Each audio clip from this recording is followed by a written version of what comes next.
Wamos, binenta lahat ng alahas, matapos isugod sa ospital si Antoinette. Delikado nga ba ang kalagayan ngayon ni Antoinette sa ospital, at Wamos wala na nga bang pera? Ito ngayon ang mga usisa ng maraming netizens. Sa mga nakapanood ng latest vlog ni Wamos Cruz, mukhang malaki nga ang pangangailangan ngayon ni Wamos, para may ipambayad sa pampapa-ospital ni Antoinette. Tanong ng marami, bakit nga ba na-hospital si Antoinette? Makikita nga sa naunang video na ipinakita ni Wamos Cruz, na sumailalim nga sa isang operasyon ang kanyang misis. Nagpa-opera nga ang asawa ni Wamos para bumalik ang dati niyang sexy na pangangatawan. Matatandaang nauna nang nabash si Antoinette ng isang netizen, dahil raw ay lumalaki na ito ng tuluyan. Todo naman ang suporta ni Wamos kay Antoinette, at talagang sinamahan niya ito sa araw ng kanyang operasyon sa The Icon Clinic, ngunit mukhang may nangyari ngang hindi inaasahan. Matapos mapansin ng mga netizens na tila ay problemado ngayon sa pera si Wamos.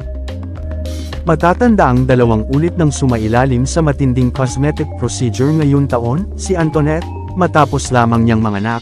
Una na nga dito ay ang pagpaparetoke niya ng kanyang ilong na tinatawag na rhinoplasty. At ngayon naman ay sumailalim na naman siya sa isang cosmetic procedure, para mabawasan ang taba niya sa kanyang katawan, at para bumalik sa dati ang hubog ng kanyang body figure. Ngunit marami nga ang nag-aalala para kay Antoinette, matapos sabihin ni Wamos na nasa ospital pa rin ito ngayon.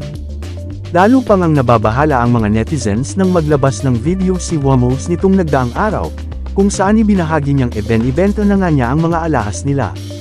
Dahil sa kinakailangan niya ng pera para sa kanyang asawa na nasa ospital pa sa mga oras na iyon, aniya, nagkulang daw sila sa budget panggastos at mayroon lang talaga silang importante at kailangang paggastusan.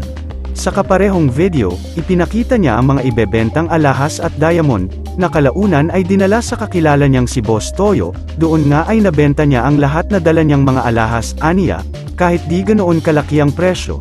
Ayun, basta nabenta siya, di siya ganoon kalaki at kaliit, sakto lang. Pero okay lang, at least nabenta natin siya, at kailangan na kailangan talaga natin ng budget ngayon. At syempre alam nyo naman, dahil nasa ospital din si Antoinette, kailangan din namin ng pera.